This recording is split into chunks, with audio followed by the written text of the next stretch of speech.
Excella Education Study in USA assured scholarship. Contact 9881 96666. ఆంధ్రప్రదేశ్లో ప్రభుత్వం మద్యపానం మీద, గుట్కా మీద, అదేవిధంగా గంజాయి మీద పూర్తిగా అణిగితొక్కాలని, వన్నిటి కూడా అరికొట్టాలని సెబ్ అనే ఒక కార్యక్రమం ప్రకటించింది. రాష్ట్రం మొత్తం మీద ఎక్కడ కూడా గంజాయి కానీ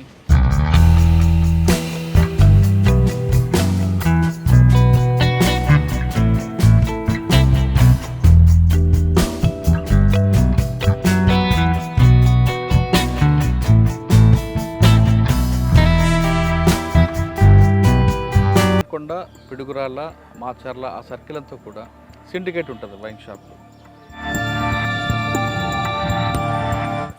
ఇల్లీగల్ లైసెన్స్ కండిషన్ వైలేషన్ చేస్తున్నప్పుడు షాపుల మీద జనరల్ కేసులు కూడా రాస్తాం. ఈ ఎంఆర్పి వైలేషన్ మీద కేసులు వస్తే బిగినింగ్లో 25,000, తర్వాత 50,000, తర్వాత ₹1,00,000 ఉంది.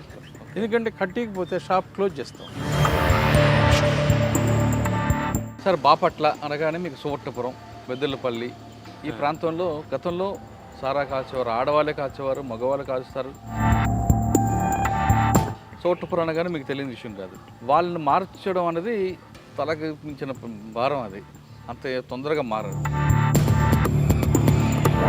ఎస్సీబీ కమిషనర్ గారి యొక్క ఆదేశాల ప్రకారం నిరంతరం రోజుకు ఒక్కోసారి 2 సార్లు మాట్లాడారు కమిషనర్ గారు కూడా. 25 మండలాల్లో ముఖ్యంగా మనకి ఎక్కువగా స్టువర్ట్పురం అంటే బాపట్ల రూరల్ మండలం ఒకటి, నిజాంపట్నం మండలం ఒకటి, చీరాల్లో టౌన్ అవుట్స్కట్స్ రామ్నగరు, ఆదినాయనపురం ఇట్లా కొన్ని విలేజెస్ ఉన్నాయి. ఇవన్నీ కలిసి మొత్తం కూడా మనం ఇక్కడ ఎక్కువగా క్రైమ్ ఉన్న విలేజెస్, ఐడి క్రైమ్ ఉన్న విలేజెస్ని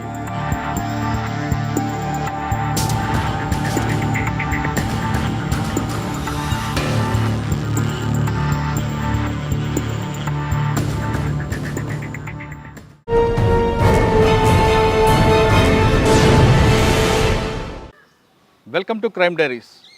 ఆంధ్రప్రదేశ్లో ప్రభుత్వం మద్యపానం మీద, గుట్కా మీద, అదేవిధంగా గంజాయి మీద పూర్తిగా అణిగితొక్కాలని, వన్నిటి కూడా అరికొట్టాలని సెబ్ అనే ఒక కార్యక్రమం ప్రకటించింది. ఈ సెబ్ అనేతో పాటు పరివర్తన 2 అనే 2 కాన్సెప్ట్లు తీసుకొని రాష్ట్రం మొత్తం మీద ఎక్కడ కూడా గంజాయి కానీ మద్యం కానీ లేకుండా చేయాలని కొంతమంది ఎక్సైజ్ అధికారులతో కలిపి ఒక కార్యక్రమం చేపట్టింది. ఆ కార్యక్రమం చాలా దిగ్విజయంగా కొనసాగుతుంది. అయితే బాపట్ల జిల్లాలో ఎలా జరుగుతుంది, బాపట్ల ఒకప్పుడు కల్తీగాళ్ళు కానీ లేదా సారా కానీ కాస్తున్న వాళ్ళ మార్పు తీసుకురావడానికి ఏ విధంగా చేశారు అంటే, పరివర్తన తీసుకురావడం వెనక ఉద్దేశం కేవలం ఆ కేసులు పెట్టడం, అరెస్ట్ చేయడం కాకుండా అమ్మే వాళ్ళని కూడా వాళ్ళు మార్పు తీసుకురావాలి, వాళ్ళకి ఆర్థికంగా స్థితిగతులు మార్చాలనే ఉద్దేశంతో ఆంధ్రప్రదేశ్ ప్రభుత్వం చేపట్టిన పరివర్తన కార్యక్రమం బాపట్ల జిల్లా ఎలా జరుగుతున్న విషయం మనతో మాట్లాడడానికి బాపట్ల జిల్లా ఏఈఎస్ జి నరసింహరావు గారు ప్రస్తుతం మనతో ఉన్నారు. ఆయన అడిగి పూర్తి వివరాలు తెలుసుకున్నాం. సార్ నమస్తే అండి. నమస్తే అండి. సార్, ఆంధ్రప్రదేశ్ ప్రభుత్వం కేవలం బాపట్లని కాకుండా టోటల్గా ఏపీలో పరివర్తన కార్యక్రమం, సంకల్పం అనే కార్యక్రమం పెట్టి గుడంబా కానీ లిక్కర్ కానీ ఏది లేకుండా ప్యూర్గా ఉండాలి అనే ఉద్దేశం చేపట్టిన కార్యక్రమం చాలా సక్సెస్ఫుల్గా వెళ్తుంది. ఆ కార్యక్రమంలో భాగంగా బాపట్ల జిల్లాలో ఎలా జరుగుతుంది, బాపట్ల జిల్లాలో ఇంతకుముందు ఏ విధంగా అంటే పరివర్తన ప్రారంభం కాకముందు ఎలాగుంది, పరివర్తన వచ్చిన తర్వాత ఎలాగుంది, అమ్మే వాళ్ళ పట్ల కేసులు పెట్టడం కాకుండా వాళ్ళ మార్పు తేవాలని, వాళ్ళకి ఒక మంచి కుటుంబం కలపాలి, ఆర్థికంగా వాళ్ళ స్థితిగతులు ఉండాలని వాళ్ళకి లోన్లు ఇవ్వడం, వాళ్ళతో వ్యాపారం చేయించారు. ఆ కార్యక్రమం ఎలా కొనసాగుతుంది? అంతేకాకుండా తీసుకున్న వాళ్ళ పట్ల కూడా కేసులు పెట్టడం కొంతమంది, లేదు ఫ్రెషర్గా అయితే వాళ్ళకి కౌన్సిలింగ్ చేయడం ఒకటి. ఈ 2 కార్యక్రమాలు ఎలా జరుగుతున్నాయి? ఈ ప్రశ్న సమాధానం చెప్పే ముందు నరసింహరావు గారు ఈ డిపార్ట్మెంట్కి ఎందుకు వచ్చారు, ఒకసారి కుటుంబ నేపథ్యం, బాపట్ల రాకముందు ఎక్కడెక్కడ పనిచేశారండి? నమస్కారం అండి. I dream thank you channel వారికి. నా పేరు నరసింహారావు. నేను ఈ డిపార్ట్మెంట్లో రాకముందు కూడా ప్రభుత్వ సర్వీస్లో చేస్తూ ఉన్నాను. ఏపీపీఎస్ హైదరాబాద్లో జాబ్ చేశాను. అవునా? అక్కడ హైదరాబాద్ ఏపీఎస్ పబ్లిక్ సర్వీస్ కమిషన్లో పనిచేశాను. ఓకే. ఆ తర్వాత ఈ గ్రూప్ 2 ఎగ్జామ్స్ రాసి ఎస్ఐగా ఈ డిపార్ట్మెంట్లో ఎంటర్ అయ్యాను 95లో. 95లో ఎంటర్ అయింది. నేటివ్ ప్లేస్ ఎక్కడండి? మా నేటివ్ ప్లేస్ ప్రకాశం జిల్లా మంగమూరు అండి. మంగమూరు మాది. నా స్టడీస్ అంతా కూడా ఒంగోలులోనే జరిగింది మొత్తం అప్ టు డిగ్రీ వరకు. అక్కడ కోచింగ్ కూడా ఏం లేదు. కోచింగ్లకి తీసుకోకుండానే ఓన్ ప్రిపరేషన్ అయ్యి లైబ్రరీకి వెళ్ళి చదువుకొని వచ్చి ఈ గ్రూప్స్కి ప్రిపేర్ అయ్యి నేను అటెంప్ట్ చేసి ఫస్ట్ సర్వీస్ కమిషన్లో గవర్నమెంట్ జాబ్ సంపాదించాను. ఆ తర్వాత 4 years తర్వాత ఈ గ్రూప్ టీఏలో సబ్ ఇన్స్పెక్టర్గా ఈ ఎక్సైజ్ డిపార్ట్మెంట్లో జాయిన్ అయ్యాను 95లో జాయిన్ అయిన దగ్గర నుంచి కూడా నేను ట్రైనింగ్ అయిన దగ్గర నుంచి సింగరాయకొండ. ఫస్ట్ పోస్టింగ్ ఎక్కడండి? ఫస్ట్ పోస్టింగ్ సింగరాయకొండ అండి. మీ నేటివ్ ప్లేస్కి వచ్చారు? నేటివ్ ప్లేస్ అంటే డిస్టిక్ ఒంగోలు డిస్టిక్ టాస్క్ ఫోర్స్లో పనిచేశాను. తర్వాత సింగరాయకొండ చేశాను. ఆ తర్వాత ఇక్కడ గుంటూరు జిల్లాలో క్రోసూరు, ఈ జిల్లాలో ఫస్ట్ పోస్టింగ్. అచ్చా. క్రోసూరులో నేను చేరినప్పుడు గుంటూరులో ఒంగోలులో ఫస్ట్ పనిచేస్తున్నప్పుడు సింగరాయకొండ మీరు ఫస్ట్ పోస్టింగ్లో మెయిన్ ఛాలెంజ్ ఏముందండి? మెయిన్ ఛాలెంజ్ ఎప్పుడైనా సరే అండి, ఎక్సైజ్ డిపార్ట్మెంట్లో 2 విధాలు ఉంటాయండి. రెవెన్యూ అండ్ క్రైమ్ కంట్రోల్ 2 చేస్తుండాలి. రెవెన్యూ ప్రయారిటీ ఉంటుంది, అట్ ది సేమ్ టైం దానితో పాటు అనుబంధం కూడా క్రైమ్ కూడా కంట్రోల్ చేస్తుంటే రెవెన్యూ ఆటోమేటిక్ ఇంక్రీజ్ అవుతూ ఉంటుంది. క్రైమ్ కనుక మనం నెగ్లెక్ట్ చేస్తే గవర్నమెంట్ కూడా వచ్చే రెవెన్యూ కూడా తగ్గిపోతుంది. అందుకని సైమల్టేనియస్గా 2 ఒకేసారి చూస్తూ ఉండాలి. రెవెన్యూని గవర్నమెంట్ ఇచ్చిన టార్గెట్ని మనం రీచ్ చేస్తూనే, కలెక్ట్ చేస్తూనే ఈ crime, ID crime, illicit distil liquor ఎక్కడ లేకుండా, గంజాయి లేకుండా, ఆ రోజుల్లో ఈ 2 ఎక్కువగా క్రైమ్స్ ఉండేవి. ఈ డిపిఎల్ క్రైమ్ ఉండేది కాదు, ఎన్డిపిఎల్ క్రైమ్ కూడా ఉండేది కాదు. అవి కంట్రోల్ చేస్తూ ఈ రెవెన్యూ కలెక్షన్, బార్లు, వైన్స్ చూసేవాళ్ళు. తర్వాత ఈ సెబ్ ఏర్పడిన దగ్గర నుంచి సింగరాయకొండ తర్వాత ఎక్కడికి వచ్చారండి? సింగరాయ తర్వాత మన గుంటూరు జిల్లా క్రోసూరులో ఎస్హెచ్ఓగా చేశాను. ఓకే. అక్కడే 3.5 సంవత్సరం చేశాను. అక్కడ క్రైమ్ నేచర్ ఏంటండి? క్రైమ్ నేను వచ్చిన కొత్తలో క్రైమ్ నేచర్ విపరీతంగా ఉండేదండి. ఏముండేదండి? అంతా ఈ ఐడి లిక్కరే. ఐడి లిక్కర్ బెల్లంకొండ, అచ్చంపేట మండలంలో విపరీతంగా క్రైమ్ ఉండేది. ఆ రోజుల్లో మేము ఇంటికి వచ్చేటికి రోజు 12-1 గంట అయ్యేది ఆ రోజుల్లో. సార్, మీరు పనిచేస్తున్న టైంలో ఎక్సైజ్ డిపార్ట్మెంట్ ఇన్ఫ్రాస్ట్రక్చర్ చాలా తక్కువ. ఒక వెహికల్ ఉండేది కదా, ఏదో ఒక బైక్ ఉండేది, ఒక సైకిల్, ఇవే ఉండేవి. మీకున్న రూమ్ కూడా ఒక సింగిల్ రూము, దాని నిండా కూడా యారెక్ ఉండి, కంపు అంతా ఉంటుంది. అటువంటి అట్మాస్ఫియర్ ఎలా పనిచేశారండి? అంటే నేను జాయిన్ అయిన టైంలో 95లో స్టేషన్స్ ఉన్నాయండి. కానీ అంత నీట్గా ఉండవు కాదు. అంటే మేము ఎక్కడెక్కడ అంటే వ్యక్తిని బట్టి వ్యవస్థ గొప్పతనం బయట వస్తాను. ఇప్పుడు వ్యవస్థలు ఎప్పుడు మంచియే, ఆ వ్యక్తి యొక్క గుణగణాలను బట్టి, క్యాపబిలిటీని బట్టి వ్యవస్థ హైలైట్ అవ్వటమా, డౌన్ అవ్వటమా ఆధారపడి ఉంటుంది. ఓకే. 95లో మేము వచ్చినప్పుడు స్టేషన్స్, మేము బిల్డింగ్ లేకపోయినా కొత్త స్టేషన్స్ క్రియేట్ చేశారు. ఎస్టాబ్లిష్ చేయమంటే మేము క్రోసూరులో నేనే కొత్త స్టేషను స్టార్ట్ చేశాను. 99లో వచ్చాను. కొత్త స్టేషన్ ఓపెన్, మాకన్నీ వెహికల్స్ కూడా ఇచ్చారు. 3 మండల్స్ జ్యూరిడిక్షన్ ఉండేది. బెల్లంకొండలను అండ్ అచ్చంపేటలో ఎక్కువ క్రైమ్ ఉండేది. ఎక్కువ night halt, night early morning night rides చేసేవాళ్ళం. 12-1 గంట రైట్ వచ్చేది. నక్సల్ ప్రాబ్లం కూడా ఆ రోజులు బాగుండేది. కానీ ఎక్కడ కూడా నక్సల్స్ మా మీద దాడి చేయటం కానీ, అటాక్ చేయటం కానీ అసలు ఒక్క ఇన్సిడెంట్ జరగలేదు. నేను 3.5 సంవత్సరం పనిచేశాను క్రోసూరులో. ఒక్క ఇన్సిడెంట్స్ నేను ఫేస్ చేయాలి. సాధారణంగా వైన్ షాపుల నుంచి, బార్ల నుంచి మామూలు వస్తూ ఉంటారా? అదేం లేదండి. అది ఎట్లాగా ఇప్పుడు అట్లాంటి ఎప్పుడు చేయరు. ఎందుకంటే చేస్తే ఏంటంటే నిరంతరం వాచ్ ఉంటుంది. ఆ వాచ్ చేస్తూ మనల్ని మనం దిగజారితే ఇబ్బంది వస్తుంది. నేను ఒకటే చెప్తాను, ఇప్పుడైనా ఉద్యోగంలో నేను చేరిన కొత్తల్లో కూడా ప్రభుత్వ ఉద్యోగం అనేది గొప్ప అదృష్టం అంట. నేను ఎంత అదృష్టం అంటే, మనం తల్లిదండ్రులకే కాదు, దేవుడికే కాదు, ఎంత పూజ చేసినా, ఎన్ని అభిషేకాలు చేసినా రాని అదృష్టం ప్రభుత్వ ఉద్యోగం. మనకంటే చాలామంది తెలివి కల్లోళ్ళు, గొప్పవాళ్ళు, నాలెడ్జ్ ఉన్నవాళ్ళు, పవర్ ఉన్నవాళ్ళు కూడా లేనటువంటి అవకాశం మనం ఒక గవర్నమెంట్ ఉద్యోగం సాధించామంటే ఎంత అదృష్టం ఉంటేనే సాధిస్తాం. అవును. వాళ్ళందరూ కొంతమందికి అవకాశాలు లేక రాలేదు, అదృష్టం లేక రాలేదు. మనకంటే తెలివిగల ఉన్నారు, ఉద్యోగం రానోళ్ళు. దాన్ని నిరంతరం నిలబెట్టుకోవాలని నా పాలసీ. ఎందుకంటే మా కేటరే కాదు, ఏ కేటరే అయినా సరే ప్రభుత్వ ఉద్యోగం అంటే, ఇప్పుడు ఎంతోమంది సొసైటీలో 10,000కి, 12,000కి, 15,000కి, 20,000కి పనిచేస్తున్నారు. నిరంతరం 12 గంటలు పనిచేస్తారు, 13 గంటలు, 14 గంటలు కూడా పనిచేస్తున్నారు. వాళ్ళతో పోల్చుకుంటే ప్రభుత్వ ఉద్యోగం ఎంత అదృష్టవంతులని నేను భావిస్తాను. నా కింది స్థాయి సిబ్బంది కానీ, నా సహోద్యోగులకు కానీ ఎప్పుడు అదే చెప్తాను. నేను ఈరోజు నేను జాయిన్ అయిన దగ్గర నుంచి ఈరోజు అదే చెప్తాను, అదే మాట వల్లిస్తా.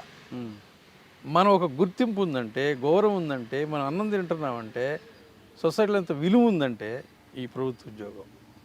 ఇంకోటి కూడా, ఈ డిపార్ట్మెంట్లో, ఎక్సైజ్ డిపార్ట్మెంట్లో ఒక వ్యక్తిని అరెస్ట్ చేస్తున్నారంటే ఆ పవరు ఒక తెలుగు రాష్ట్రాల్లో కంట్రీ మొత్తం మీద పోలీస్ తర్వాత ఎక్సైజ్ డిపార్ట్మెంట్గా ఉంది. ఒక వ్యక్తిని అరెస్ట్ చేసి జైలుకి పంపే అధికారం ఏ డిపార్ట్మెంట్కి లేదండి త్రూఅవుట్ కంట్రీ. అది కాకుండా ఎంటైర్ కంట్రీలో కూడా మా డిపార్ట్మెంట్కి ఉన్నటువంటి పవర్స్ మిగతా కంట్రీలో ఎక్కడా కూడా ఏ స్టేట్లో కూడా ఎక్సైజ్ డిపార్ట్మెంట్కి పవర్స్ లేవు. అది చాలా అదృష్టంగా నేను భావిస్తాను. అదే చెప్తాను మా వాళ్ళకి నిరంతరం, ఇంత అదృష్టం మనకు ఒక బిల్డింగ్ ఇచ్చారు, ఇంత బిల్డింగ్ ఇచ్చారు, ఒక వెహికల్ ఇచ్చారు, 10 మంది ఇచ్చారు, ఇన్ని వేల జీతాలు ఇస్తున్నప్పుడు మనం ఎట్టి పరిస్థితిలో ఎంత న్యాయం చేయాలో అంతకంతకు 100కి 100 చేయాలా. మనం పోల్చుకోవాల్సింది ఎప్పుడు కూడా మనకంటే తక్కువ ఆదాయం ఉన్నవాళ్ళు, భేద స్థితి వాళ్ళు, పేదవాళ్ళతో పోల్చుకుంటే మనం హ్యాపీగా బతుకుతామండి. బాగా డబ్బు ఉన్న వాళ్ళతో మనం పోల్చుకుంటే మనం అసలు అసంతృప్తితో బతుకుతాం. లేని రోగాలు కొనుక్కోవాలి, తెచ్చుకుంటాం. బాగా చదువుకున్నవాడితో పోటీ పడాలా, మనం అంటే పేదవాడితో మనకంటే తక్కువ ఆదాయం ఉన్న వాళ్ళతో మనం పోల్చుకుంటే హ్యాపీగా బతుకుతాం, కాన్ఫిడెంట్గా బతుకుతాం. అది నా ఆలోచన. నేను అది నా ఉద్యోగులు, నా సహోద్యోగులు కానీ నాకు ఇది సార్ అదే చెప్తాను. సార్ కోసూరు నుంచి ఎక్కడికి వచ్చారు? కోసూరు నుంచి ఆఫీసర్ల యొక్క రిక్వెస్ట్ మీద నేను గుంటూరు టౌన్లో వచ్చానండి ఎస్ఐగా. అక్కడి నుంచి కూడా మళ్ళీ ప్రమోషన్ మీద పిడుగురాళ్ళు చేశారు. గుంటూరులో ఎంతకాలం చేశారండి? గుంటూరులో 2 ఏళ్ళు చేశాను ఎస్ఐగా. గుంటూరు టౌన్లోనే చేశాను. తర్వాత అక్కడి నుంచి ప్రమోషన్. క్రైమ్ ఏంటండి గుంటూరు క్రైమ్లో? గుంటూరులో క్రైమ్ అంటే ఐడి క్రైమ్ ఉండదు ఎక్కువగా. ఈ బార్లు, వైన్స్లు, క్లబ్స్ వీటి మీద రైడ్స్ కానీ, వాడు ఇల్లీగల్ యాక్టివిటీ చేయకుండా, డీవియేషన్ లేకుండా, వైలేషన్ లైసెన్సీ కండిషన్స్ డీవియేషన్ లేకుండా చూస్తుంటాం. అది అక్కడి నుంచి ప్రమోషన్, సిఐగా ప్రమోషన్ మీద పిడుగురాళ్ళు వచ్చాను. పిడుగురాళ్ళు కూడా 1.5 years చేశాను.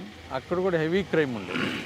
కరెక్ట్గా 2014లో వచ్చాను. నేను చేరిన రోజే పిడుగురాళ్ళు 2 బస్సులు తగలబెట్టారు నక్సలైట్లు. 2014లో? 2004లో. అదే అప్పుడు రాజశేఖర రెడ్డి ముఖ్యమంత్రిగా అప్పుడే కొత్తగా ప్రమాణ స్వీకారం చేస్తున్నారు. చేరిన రోజే అప్పుడు మొత్తం మీద నేను 1.5 years చేస్తే దాదాపు 10 చోట్ల నక్సలైట్లు పేల్చారు. వెహికల్స్, బస్సులు కానీ ఇవి కానీ. ఎక్కడో అయితే మా డిపార్ట్మెంట్ పరంగా కూడా ఎక్కడ కూడా మమ్మల్ని ఎక్కడ ఇబ్బంది పెట్టింది లేదు. అంటే మీ దగ్గర వెపన్స్ లేవు కాబట్టి మిమ్మల్ని ఇబ్బంది పెట్టలేదు వాళ్ళు? కావచ్చు. అంటే ఒకటి అంటే ఏ ఉద్దేశం మనకు తెలియదు, చెప్తున్నాను అసలు విషయం యాక్చువల్గా. అంటే వైన్ షాప్ కూడా 3 వైన్ షాపులు పగలగొట్టారు నేనున్న పిడుగురాళ్ళ టైంలో. ఎదురుపడ్డారు ఎప్పుడైనా మీకు? నాకు ఎక్కువ ఎదురుపడలేదండి. ఎక్కువగా యాక్చువల్గా మనకి పిడుగురాళ్ళ ఏరియాలోను అండ్ బెల్లంకొండ ఏరియాలో బాగా ఉండేవాళ్ళు ఆ రోజు వినికిడి. మేము ఎప్పుడు కూడా మాకు ఎప్పుడు ఎదురుపడలేదు. ఉన్న కొంతమంది మన వాళ్ళు గమనించేవాళ్ళు కానీ మా వైపు రావటం కానీ, మమ్మల్ని నిలువరించడం కానీ చేయలేదు, ఎప్పుడు చేయలేదు. అలాంటి ప్రాబ్లం. అక్కడ మీకు బాగా టఫ్ ఏంటండి గుంటూరులో? పిడుగురాళ్ళలో ఐడి క్రైమ్ అండి, నిరంతరం ఐడి క్రైమ్ బ్రహ్మాండంగా. వెహికల్ సీజర్ కానీ, డిస్టిల్ లిక్కర్ మ్యానుఫ్యాక్చరింగ్ కానీ, సేల్స్ కానీ విపరీతంగా ఉండేది. ఎందుకంటే కొంచెం లేబర్ ఏరియా ఎక్కువ ఉంది. ఆ రోజుల్లో ఇప్పుడున్నంత డెవలప్ కాలేదు. క్రైమ్ ఎక్కువగా ఉండదు, ఐడి క్రైమ్. సార్ ఆ కొండల్లో, గుట్టల్లో సారా కాల్చేవారు అంతా అడవి ఫారెస్ట్. మీరు అక్కడ ఇన్ఫర్మేషన్ ఎలాగ వచ్చేది? మీరు రైట్స్ ఎలా చేసేవారు? ఒకవేళ మీరు వెళ్ళినా వాళ్ళు ఎదురుదాడి చేయడానికి కూడా రెడీగా ఉంటారు. వాళ్ళు అన్నీ ఉంటారు, అన్నిటికీ సిద్ధంగానే ఉండాలి. అది సహజం. అది ఉద్యోగంలో మనం అవన్నీ కామన్ అండి. అవి ఏదో హడ్డీలు వస్తాయి, వాడొస్తాడు వీడొస్తాడు అనుకుంటే మనం ఏది, మనం వెళ్తూ ఉంటే, మనం తిరుగుతూ ఉంటేనే మనకి తిరుగుతున్నారా, బహిళలాగా తిరుగుతున్నారని వాళ్ళు కొంచెం ఆలోచిస్తారు. ఇంకోటి ఏంటంటే, ఎవరైతే ఇట్లా ఉద్యోగం చేస్తున్నారో వీళ్ళు ఈ కంట్రోల్ రూపేణా చెప్తూ మిగతా సమాజాన్ని పీడిస్తున్నారా లేదా కూడా ఎంక్వైరీ చేసుకుంటారు. ఎవరైనా సరే పీడిస్తున్నారా లేదా, వీళ్ళు కేసులు ముద్దాయిలను తీసుకుపోయి, కాసేవాళ్ళని తీసుకుపోయి డబ్బుల కోసం పీడిస్తున్నారా లేదా, హెరాస్ చేస్తున్నారా, తిడుతున్నారా, కొడుతున్నారా, ఇట్లాంటి కూడా గమనిస్తారు. అలాంటివన్నీ నా యొక్క ఉద్యోగ నిర్వహణలో ఉండేవి కాదు. అసలు అందుకు ఆ రెప్యుటేషన్లో తీసుకొచ్చింది. అంటే ఫస్ట్ నుంచి అలానే ఉండేవాడు. అంటే ఇప్పుడు ఆ క్రైమ్ చేసేవాళ్ళండి 100% కూడా చాలా పేదవాళ్ళే వాళ్ళు చేసేది. కానీ అది కంపల్సరిగా మనం ప్రభుత్వ పాలసీ ప్రకారంగా దాన్ని కంట్రోల్ చేయవలసిందే. రెండో విషయం ఏంటంటే, అది ప్రజల యొక్క ఆరోగ్యానికి చాలా ఇబ్బందికరమైన విషయము. ఎందుకంటే అది ఆ సారాయి తాగి కొనుక్కొని తాగే వాళ్ళకి చాలా ఎర్లీ స్టేజ్లో వాళ్ళు చనిపోవడం జరుగుతుంది. ఎందుకంటే వాళ్ళు వేసే కెమికల్స్ కానీ తయారీ విధానంలో చాలాగా ఇబ్బందికరమైన వస్తువులు వేస్తారు చాలా. అవును. అందువల్ల అది ప్రమాదకరం అన్నమాట. సార్ మీరు కాచేవాడి పట్ల సానుభూతి ఉంది మీకు, ఎందుకంటే వాడు నిరుద్యోగి, నిరక్షరాస్యుడు, వాడు దాని మీద బతుకుతాడు కాబట్టి చేస్తున్నాడు, వాడు తెలియగా అని అంటున్నారు.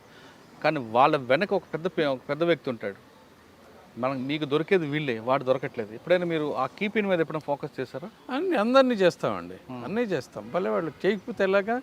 ఈ అమాయకుడిని ఇరికించడం కాదు, అసలు దీని బ్యాక్గ్రౌండ్ ఉంటే వాళ్ళని కూడా చేస్తాం, ఖచ్చితంగా చేస్తాం. అలా మీ సర్వీస్లో ఎక్కడైనా చేశారా? చేసాం కూడా చాలా చోట్ల. పిడుగురాళ్ళు చేసాము, పిడుగురాళ్ళు చేసాము. ఎక్కువ క్రైమ్ బెల్లంకొండను పిడుగురాళ్ళు ఎక్కువ ఉండేది. ఓకే, పిడుగురాళ్ళు కానీ బెల్లంకొండలో ఎవరిని ఎక్కువగా మీరు ఫిక్సప్ చేశారు? ఈ ఐడి లిక్కర్ మ్యానుఫ్యాక్చరింగ్కి ఇలా యొక్క అసిస్టెంట్స్కి బ్యాక్గ్రౌండ్ ఉండేటువంటి మెయిన్ లీడర్స్ వాళ్ళు ఉంటే వాళ్ళు చేస్తాం. సార్ వాళ్ళకి సప్లయర్స్ ఉంటారు కొంతమంది, బెల్లం అమ్మే వాళ్ళు, వాళ్ళకి కూడా చేశారు. బెల్లం వాళ్ళు కూడా వాళ్ళకి నోటీసులు ఇచ్చి చేసి బైండ్ ఓవర్ చేస్తామండి. బైండ్ ఓవర్ చేసేవాళ్ళు అవి కూడా చేస్తాం. కానీ బెల్లంకొండ, పిడుగురాళ్ళ, మాచర్ల ఆ సర్కిల్ అంతా కూడా సిండికేట్ ఉంటుంది. వైన్ షాప్లో బాటిల్ మీద ఒక రేట్ ఉంటుంది, ఒక సిండికేట్లో ఒక రేట్ అమ్ముతుంటారు. వాటిని పట్టుకున్నారు ఎప్పుడైనా? అట్లాంటి చాలా కేసులు రాసేవాళ్ళం అండి. ఎంఆర్పి వైలేషన్ మీద చాలా కేసులు రాస్తాం. ప్రతి నెల కూడా కేసులు రాస్తున్నవాళ్ళు. ఇల్లీగల్ లైసెన్స్ కండిషన్ వైలేషన్ చేస్తున్నా కూడా షాపుల మీద జనరల్ కేసులు కూడా రాస్తాం. ఈ ఎంఆర్పి వైలేషన్ మీద కేసులు రాస్తే బిగినింగ్లో 25,000, తర్వాత 50,000, తర్వాత ₹1,00,000 ఉంది. సెకండ్ టైం రాస్తే 2 లక్షల ఫైన్ ఉండేది. అవన్నీ కూడా కట్టించి అప్పటికప్పుడే కట్టించాను. విత్ ఇన్ 1 వీక్లో కూడా కట్టించేవాళ్ళం. ఎందుకంటే కట్టికపోతే షాప్ క్లోజ్ చేస్తాం. అది డబ్బు కడితే కానీ షాప్ ఓపెన్ చేయం, ఖచ్చితంగా అంతే చేసేది. ఇంకోటి ఒక చెప్పదలుచుకున్నాను. ఎక్సైజ్ డిపార్ట్మెంటుకి గవర్నమెంట్ ఏదైతే రెవెన్యూ టార్గెట్ ఇస్తుందో 100% వసూలు చేసే ప్రభుత్వ డిపార్ట్మెంట్. ఇది నేను ఘంటాపథంగా చెప్పగలను. ప్రభుత్వానికి రోజువారీ ఖర్చులు ఎక్సైజ్ డిపార్ట్మెంట్ నుంచి వెళ్తాదన్నది వాస్తవం, అందులో ఎవరు కాదనలేరు. నేను అంటుంది ఇక్కడ ప్రభుత్వం కాదు, ఈ అన్ని ప్రభుత్వాలు కూడా. కానీ ఎక్సైజ్ డిపార్ట్మెంట్ పట్ల చిన్న చూపు చూస్తాయండి. ఎందుకంటారు అంటే వాళ్ళకి అంటే మిగతా డిపార్ట్మెంట్లకు ఇచ్చినంత ఇన్ఫ్రాస్ట్రక్చర్ ఇవ్వకపోవడం కానీ, మ్యాన్ పవర్ పెంచడం కానీ, లేదు వాళ్ళకి కావాల్సిన ఫెసిలిటీస్ ఇవ్వడంలో కానీ ఎక్సైజ్ అనగానే చిన్న చూపు చూస్తుంది. కానీ రోజువారీ ఖర్చులు ఇక్కడ నుంచే వెళ్తుంటాయి. అంటే చిన్నచూపు అని కాదు, ప్రభుత్వం యొక్క పాలసీ విధానం బడ్జెట్ అలొకేషన్ దాన్ని బట్టి చేస్తూ ఉంటారు. ఉద్యోగస్తులకు కానీ లేదా డిపార్ట్మెంట్ కూడా చిన్నచూపు అంటూ ఏం లేదు. చిన్నచూపు కాకపోయినా దీనికి ప్రయారిటీ ఉండదు అనేది నా అభిప్రాయం. ప్రయారిటీ అంటే ముందు వెల్ఫేర్ స్కీమ్స్ చాలా ఉంటాయి గవర్నమెంట్ పాలసీలో. అవి చాలా డిపార్ట్మెంట్కి ఫెసిలిటీస్ కంటే బెనిఫిట్స్ కంటే కూడా పబ్లిక్కి ఎక్కువగా ఉపయోగపడే స్కీమ్స్ ఉంటాయి. వాటికి ముందు బడ్జెట్ అలాట్మెంటు ఎలకేషన్ అనేది చాలా ఇంపార్టెంట్. కాబట్టి డిపార్ట్మెంట్ చిన్న చూపు అంటూ ప్రయారిటీ అని కూడా అంటారు. Right sir. కోడ్ మీరు పిడుగురాల తర్వాత ఎక్కడికి వచ్చారండి? పిడుగురాల తర్వాత మళ్ళీ గుంటూరు టౌన్కే వచ్చాను, స్క్వాడ్కి వచ్చామండి. స్క్వాడ్ నుంచి కూడా తర్వాత 1 టౌన్ సీఏగా చేశాను. గుంటూరు 1 టౌన్ సీఏ చేశానండి. 1 టౌన్ సీఏ తర్వాత నేను వినుకొండ చేశాను. వినుకొండ నుంచి రేపల్లో చేశాను. సార్ వినుకొండలో మీకు మెయిన్ ఛాలెంజ్ ఏంటి? అక్కడ కూడా క్రైమ్ ఏం లేదండి. వినుకొండ మండలంలో పమ్మిడిపాడు అనే ఒక చిన్న గ్రామం ఉంటుంది. ఆ గ్రామంలో నాటుసారా కాలుస్తుంటారు. మరి ఎప్పుడైనా పట్టుకున్నారా? అంటే నూజల మండలంలో 1-2 ఉండేయండి విలేజెస్. అక్కడ క్రైమ్ ఏం లేదు. యాక్చువల్గా వినుకొండలో 3 మండలాలు ఉండేవి. నూజెండ్లను, వినుకొండ ఒకటి, సేవలేపురం. 3 మండలాలు ఎక్కడ కూడా ఐడి క్రైమ్ అంటూ ఏం లేదు. రావల్యాపురం కూడా లేదా? లేదు, అంటే లేదు. కానీ వినుకొండ టౌన్లోనే మీరు పొదిలి రూట్లోకి వస్తున్నప్పుడు అక్కడ మీకు లెఫ్ట్ సైడ్ వెళ్తే రైల్వే ట్రాక్ నుండి మనం పమ్మిడిపాడు వెళ్తాం. రైట్ సైడ్లో మీకు శివాలయం గుట్టు ఉంటుంది. ఆ గుట్టలో వెనక్కి కాలుస్తుంటారు. అక్కడ ఒకరు కాల్చేవారు సారా. తర్వాత వినుకొండ బస్ స్టాండ్ నుండి లెఫ్ట్ సైడ్ బస్ స్టాండ్ నుంచి లెఫ్ట్కి ఒక రోడ్ వెళ్తుంది. ఆ రూట్లో చివరికి వెళ్తే అక్కడ కూడా నాటు సారా కాసేవారు.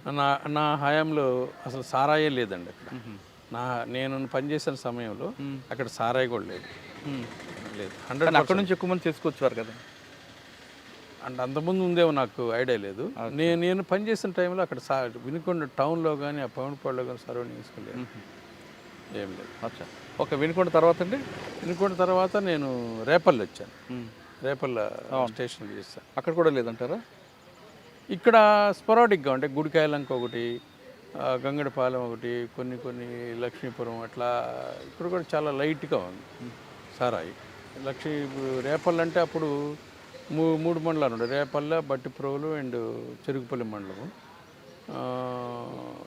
ఈ బట్టిప్రోలు మండలంలో ఒకటి రెండు ఈ లంక విలేజెస్లో ఉండేవి. ఇక్కడ కూడా క్రైమ్ తక్కువ, చాలా ఐడి క్రైమ్ తక్కువ. సార్ వినుకొండ తర్వాత ఎక్కడికి వచ్చారు? వినుకొండ నుంచి నేను రేపల్లి వచ్చాను. రేపల్లో పట్టిప్రోలు, చెరుకుపల్లి 3 మండలాలు ఉండే స్టేషన్. క్రైమ్ ఎలాగ ఉండేదండి? ఇక్కడ క్రైమ్ కూడా చాలా తక్కువ ఉండేదండి, చాలా తక్కువే. కేసులు ఉండేవి కావా?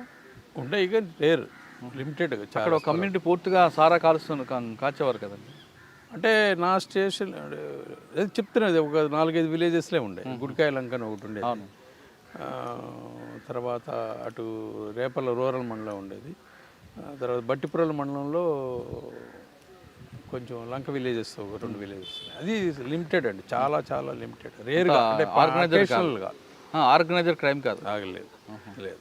ఓకే, అక్కడ నుంచి నెక్స్ట్ అండి నేను రేపల్ల నుంచి ఉదయగిరి వెళ్ళాను, నెల్లూరు జిల్లా ఉదయగిరి వెళ్ళాను. అక్కడ కూడా లేదా?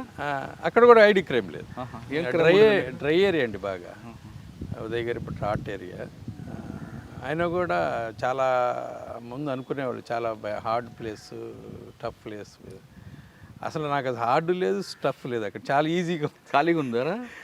ఖాళీగా అంటే చెప్తారు, అంటే హార్డ్ లేదు అసలు. చాలా నాకు హార్డ్ లేదు, ఏం లేనట్టు మరి బోర్ కొడుతుంది కదా సార్? అక్కడ బోర్ కూడా తప్పదు కదా సార్, ఉద్యోగం చేయాలి కదా. అక్కడే ఉండేవాడిని, ఇక్కడ ఫ్యామిలీ ఉన్నా కూడా నేను అక్కడే ఉండేవాడిని, తప్పదు అది ఉద్యోగం. తర్వాత ఉదయగిరి నుంచి నెక్స్ట్ టైంకి వచ్చారు? ప్రమోషన్ మీద తెనాలి అసిస్టెంట్ సూపరింటెండెంట్గా వచ్చాను. తెనాలి ఎంతకాలం చూసారండి? తెనాల్లో ఇక్కడికి వచ్చే ముందు వరకు 2022 మార్చి వరకు అక్కడే పని. తెనాలి సబ్ డివిజన్గా. అప్పుడు తెనాలి కింద తెనాలి స్టేషన్ ఒకటి, దుగ్గిరాలు ఒకటి, రేపల్లె, నగరము అండ్ పొన్నూరు, ఈ స్టేషన్స్ ఉండే.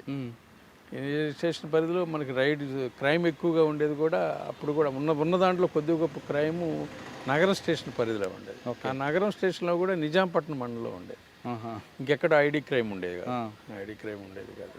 సార్ వాళ్ళని తీసుకురావడం, అరెస్ట్ చేయడం, పీడీ యాక్ట్ పెట్టడం చేస్తున్నారు కదా, అసలు ఆరిజిన్ ఎందుకండి? దానికి రూట్స్కి వెళ్ళారు ఎప్పుడైనా మీరు? ఆ నిజాంపట్నం దీంట్లో రూట్స్ అంటే అక్కడ కారణం ఏంటంటే కొంచెం ఇప్పుడు ఐడి లిక్కర్ ఏంటంటే లీటరు 200 రూపాయలకి వస్తుంది. ఒక చిన్న క్వార్టర్ బాటిల్స్ 50 రూపాయలకి దొరుకుతుంది. అది ప్రభుత్వం యొక్క సప్లై చేసే ఎంత చీప్ లిక్కర్ అయినా 100 రూపాయలు ఉండేది గతంలో. అంటే ఎప్పుడో 20 ఏళ్ల క్రితం అయితే 70 రూపాయలకు కూడా ఇచ్చారు అప్పుడు చీప్ లిక్కర్. తర్వాత అది 100 రూపాయలు ఉండేది. అలా పెరుగుతూ ఉంది. అదేంటంటే సామాన్యుడు అంటే బాగా పేదవాళ్ళు ఏంటంటే 50 రూపాయలు 180 ml రోజు తాగొచ్చనే ఉద్దేశంతో వాళ్ళు ఏంటంటే లోకల్గా తయారు చేస్తారు కాబట్టి, తెలిసిన వాళ్ళు కాబట్టి తయారు చేయటం, వాళ్ళు కొనుక్కోవడం. ముఖ్యంగా ఎందుకు తాగుతారంటే వాళ్ళు ఎక్కువగా ఈ పల్లెకారులు ఎక్కువగా ఉన్నారు. వాళ్ళు సముద్రం మీద వెళ్ళి, నదిలో వెళ్ళి చేపలు పట్టేవాళ్ళు ఎక్కువ ఉన్నారు. తర్వాత గౌడాస్ కమ్యూనిటీ ఉన్నారు, తర్వాత చేనేత వాళ్ళు ఉన్నారు. అట్లా వాళ్ళు ఏంటంటే నిరంతరం ఆ పని మీద సముద్రం వెళ్ళేవాళ్ళు ఖచ్చితంగా ఆ ఫీల్డ్లో చేసేవాళ్ళు ఏంటంటే బాగా బాగా పనులు చేస్తారు కాబట్టి, ఒత్తిడిగా ఉంటారు కాబట్టి సాయంత్రం కొంచెం తాగుదాం అనుకుంటారు. వాళ్ళు ఏంటంటే వచ్చే సంపాదనని ఎక్కువ డబ్బులు పెట్టి కొనకుండా ఈ సారాయి కోసం పోతుంటారు. అది నిరంతరం మనం కట్టడి చేస్తూ ఉంటే వాళ్ళకి ఆరోగ్యపరంగా ఇబ్బందులకు చేయటం ఒకటి, ప్రభుత్వం యొక్క ఆదాయాన్ని కూడా పెంచడం ఒకటి. 2 మార్గాలు.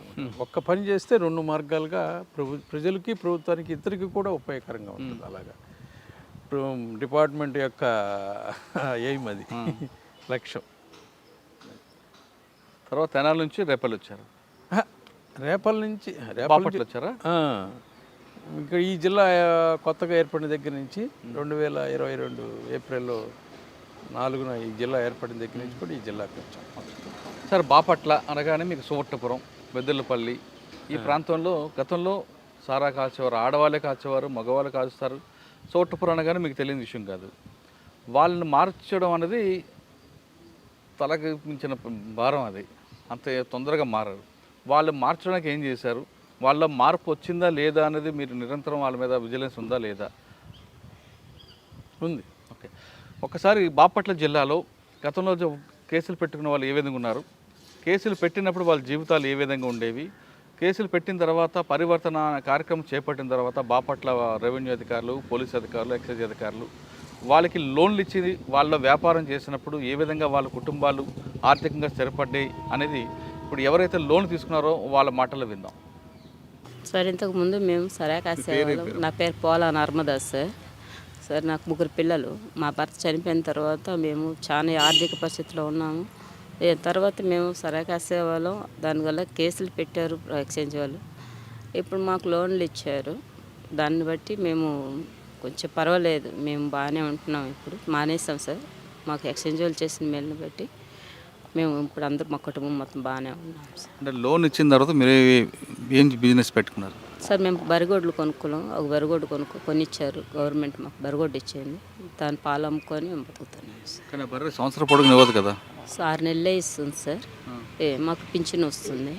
పిల్లలు ఏదో ఒక పని చేస్తున్నారు, ఆటో ఇటో వేసుకుంటున్నారు. 2 బర్రెలు ఇస్తే 2 బర్రెలు ఇస్తే ఇంకా బ్రహ్మాండంగా ఉంటుంది సార్. మాకు ఇచ్చింది ఒక గొర్రెలే ఇచ్చారు. ఎక్స్చేంజ్ లోన్లో ఇచ్చింది మాకు 75,000లో మొత్తం పోగానే మా చేతికి వచ్చింది 68,000 వచ్చింది. దాంట్లోనే మేము 82,000 రూపాయలు పెట్టి గొడ్డు కొన్నాం. ఒక గొడ్డు 6 నెలలే ఇస్తుంది పాలు. ఇంకొక గొడ్డు ఇచ్చినుంటే మాకు మా కుటుంబం మొత్తానికి సరిపోయేది సార్. ఇప్పుడు మాకు చాలా ఇబ్బందిగా ఉంది దానివల్ల. కేసులు ఉన్నప్పుడు మేము వెళ్ళొచ్చేవాళ్ళం, ఇబ్బందిగానే ఉండేది వెళ్ళడానికి వచ్చేకి. ఇప్పుడు కేసులు ఏం లేదు కాబట్టి కొంచెం అది హ్యాపీగానే ఉన్నాం సార్. మేము గతంలో సరాయి కాసేవాళ్ళం. ఇప్పుడు కలెక్టర్ అమ్మ ఎక్స్చేంజ్ పూనుకొని కలెక్టర్ అమ్మ లోన్ ఇచ్చుకొని చిల్లర కొట్టి పెట్టుకున్నాను. చిల్లర కొట్టి పెట్టుకుని రోజుకి 500-600 బేరం ఉంటుంది. పర్లేదు, బాగానే ఉన్నాము. కేసులు పడినప్పుడు జీవితాలు ఉంటుంది, కేసుల నుంచి బయటపడ్డాక జీవితాలు. కేసులు పడ్డప్పుడు కోర్టుకు తిరుగుతూ ఉండాలి, రిస్క్ అయ్యేది, పిల్లల్ని వదిలేసి రిస్క్ అయ్యేది తిరుగుతానికి. ఇప్పుడు ప్రస్తుతానికి అయితే బాగానే ఉన్నాం మేము. చెప్పండి పేరు. నా పేరు దేవర సుభాష్ని అండి. నేను సరాయి కాసేదాన్ని ఇదివరకు. తర్వాత కేసు పడ్డ తర్వాత కలెక్టర్ అమ్మ గారు, ఎక్సైజ్ సిఐ గారు ఇట్లా లోన్ ఇప్పించారు. 75,000 గేదెని తీసుకున్నాము. తీసుకున్న తర్వాత దాని పాడి మీద కొంచెం టిఫిన్ కొట్టు కూడా వేసుకుంటాం. టిఫిన్ పాడి చేసుకుంటూ ఉంటాం. దానివల్ల కొంచెం బాగానే ఉన్నాం. 2 బర్రెలు ఇస్తే ఎలా ఉంటుంది? 2 బర్రెలు ఇస్తే చేసుకోగలుగుతాం. అంటే అది ఇది మీద రొటేషన్ అయింది. కానీ చేస్తుండే మన సారే కాస్తున్నారా? లేదు సార్, కాయట్లేదు. ఇప్పుడే ఇదివరకు గతంలాగా అంటే ఇప్పుడే బాగుంది. ఎందుకంటే ఇంటి చుట్టూరు పోలీసులు తిరగడం, అన్నీ ఏ టైం పడితే ఆ టైం రావడం, ఇంటి చుట్టూరు సువలు వేసిపోవడం, ఎంత ఇది కంటే కూడా చక్కగా పాడిని చూసుకుంటున్నాం, గేదెలను చూసుకుంటున్నాము, టిఫిన్ ఆటో వేసుకుంటున్నాం, వచ్చి పండుకుంటున్నాం. ఇప్పుడు ఎవరు కూడా పోలీసు వాళ్ళు మా ఇంటి వద్దకు రారు, మమ్మల్ని వచ్చి కూడా మాట్లాడరు. మీరు కాస్తున్నారు, మీరు అమ్ముతున్నారు అని చెప్పని. ఇదివరకంటే భయంగా ఉండాల్సి వచ్చింది. ఎవరైనా వస్తున్నారంటే అటు వెళ్ళాలి ఇటు వెళ్ళాలి అని చెప్పని భయంగా ఉండేది. ఇప్పుడు ఎవరు వచ్చినా మనం వీళ్ళకి భయపడాల్సిన అవసరం ఉండదు, ధైర్యంగా ఉండొచ్చు. నాది స్టోట్పురం కంపా ఉష. అంతకుముందు నేను సరాయి కాస్తూ ఉన్నానండి. అప్పుడు నా పిల్లలు చిన్నగా ఉన్నారు, సరాయిలు కాస్తూ ఉన్నాను. మా పిల్లలు ఇప్పుడు పెద్ద అయ్యారు, డిగ్రీలు చదువుకుంటున్నారు. అమ్మ పోలీసు వాళ్ళు ఇంటి చుట్టూ రాకూడదని ఆ అమ్మాయి గొడవ చేస్తుంది. నేను సరాయి కాయడం మానేశానండి. వీళ్ళు లోన్ ఇచ్చారండి, మాకు లోన్ ఇచ్చారు. ఆ బట్టల వ్యాపారం చేసుకోమని లోన్ ఇచ్చారు. నెల కడుతున్నానండి. దానికి వడ్డీల మీద వడ్డీలు వేస్తున్నారు, అని తగ్గించమని చెప్పండి. ఇప్పుడు మా అమ్మాయి చదువుకొని డిగ్రీ పాస్ అయ్యి ఇంట్లో ఉందండి. ఆ అమ్మాయికి ఒక చిన్న జాబ్ ఇప్పిస్తే అదే చాలండి. ఇంతకుముందు పోలీసు వాళ్ళు వచ్చి మమ్మల్ని ఇంటి చుట్టూ తిరిగేవాళ్ళు, గొడవలు చేసి. ఇప్పుడు మాకు ఆ టార్చర్ ఏం లేదండి. వాళ్ళు ఇచ్చిన లోన్ మీద బాగానే వ్యాపారం చేసుకుంటాం. బట్టల షాప్ సంవత్సరం పూట నడుస్తుందా? సంవత్సరం పూట నడవట్లేదండి బట్టల షాపు. 6 నెలలు నడుస్తుంది, 6 నెలలు నడవట్లేదండి. ఇంకా అదేనండి మా బాధ, ఇంకేం లేదు. మా అమ్మాయికి చిన్న జాబ్ ఒకటి, ఏదో ఒకటి మా బాధ. మేము బడి లోన్ కడుతున్నామండి. మా అమ్మాయికి చిన్నది ఏదైనా ఒక జాబ్ ఇప్పిస్తానన్నారండి. ఆ జాబ్ కూడా ఇప్పిలేదండి. ఆ జాబ్ అన్ని ఇప్పిస్తే నెల లోన్ కట్టుకుంటామండి మేము. నా పేరు చిన్నపోతుల శిరీష. ఇదివరకు సరాయి కాసుకుంటా ఉండేవాళ్ళం. నేనేం చదువుకోలేదు. 9th standard స్టోట్పురం. ఇదివరకు ఇంకా ఏ ఆధారం లేక మందు కాసుకుంటా ఉన్నాము. ఎక్స్చేంజ్ గారు, డిఎస్పి గారు, కలెక్టర్ గారు మాకు చాలా సహాయం చేశారు. మేము ఇంతకుముందు టెన్షన్గా ఉండేవాళ్ళం. ఇప్పుడు హ్యాపీగా ఏదో పని చేసుకుంటూ బ్రతుకుతున్నాం. వాళ్ళకి థ్యాంక్స్ అండి. ఇంకేమన్నా చాలా తేడా ఉందండి. ఇదివరకు టెన్షన్ పడుతూ ఉండేవాళ్ళం, భయపడుతూ ఉండేవాళ్ళం. ఇప్పుడు ప్రశాంతంగా ఏదో తింటూ మా వారు ట్రాక్టర్ నడుపుతారు. సరిపోతుంది ఇప్పుడు జీవితానికి? పర్లేదు సార్. పిల్లలు చదువుతున్నారా? చదువుతున్నారండి. కేసులు అని చూసారు కదా మీరు, మీ అవునండి. పిల్లల్ని చదివి తీసుకెళ్తారా లేదు వాళ్ళని కూడా ఇదే మీ వాటి? లేదండి, చదివించుకుంటాం సార్. చదువుకుంటున్నారు, చదివించుకుంటాం. మాది స్టోటపురం, దోరపూడి ప్రశాంత్. మేము సరాయి కాస్తా ఉండేవాళ్ళం. ఒకరోజు మాకు కబురు చేశారు, లోన్లు పెడతామని వచ్చాము. మాకు లోన్లు పెట్టారు, మాకు బరిగొడ్డు ఇప్పించారు. ఆ బరిగొడ్డు మీదే మేము పాలు పిండుకొని సరాయి మానేసి ఆ బరిగొడ్డు మీదే బతుకుతున్నాము. కాబట్టి మా ఇంటి ముందు పోలీసులు ఇదివరకు బాగానే వచ్చేవాళ్ళు, భయపడతా ఉండేవాళ్ళు. ఇప్పుడు మా ఇంటి ముందుకు ఎవరు రావట్లేదు, ప్రశాంతంగా బతుకుతున్నాము. మరి బర్రె ఒకటి సరిపోతే రెండు ఇస్తే బాగుంటుంది. దాంతోనే మేము ఇంకో బర్రె కొనుక్కున్నాము. ఆ బర్రెతో పాటే కొంచెం మేము డబ్బులు వేసుకుని ఇంకో బర్రె కొనుక్కొని అట్లే జీవనం సాగిస్తున్నాము. ఇప్పటివరకు కేసుల్లో ఇరుక్కొని బయటికి పడి తర్వాత ప్రభుత్వం ఇచ్చిన సహకారంతో వ్యాపారం చేస్తూ వాళ్ళ మాటలు విన్నాం. ఇక మళ్ళీ ఒకసారి అధికారిగా అడిగి వాళ్ళ పథకాలు నిజంగా వాళ్ళు చేరాయా, చేరిన తర్వాత వాళ్ళలో మార్పు వచ్చిందా లేదా విషయాన్ని అడుగుతాం. సార్, ఇప్పుడు కొంతమంది వచ్చి మాట్లాడారు, గతంలో వాళ్ళు సారా కాచారు, వాళ్ళ మీద కేసులు పెట్టారు, పీడీ యాక్ట్లు పెట్టారు, తిరుగుతున్నారు. వాళ్ళకి పరివర్తనలో కొంత భాగం వాళ్ళకి లోన్లు ఇచ్చి, కొంతమంది బట్టల వ్యాపారం, కిరాణా షాపులు, లేదంటే బర్రెలు ఇచ్చి పాలు అమ్మించుకో, ఇటువంటి కార్యక్రమాలు చెప్పారు. వాళ్ళు చెప్పేది ఏంటంటే ఇంతవరకు బర్రెలు ఒకటి ఇచ్చారు, రెండు ఇస్తే మా కుటుంబం బాగుంటుందని.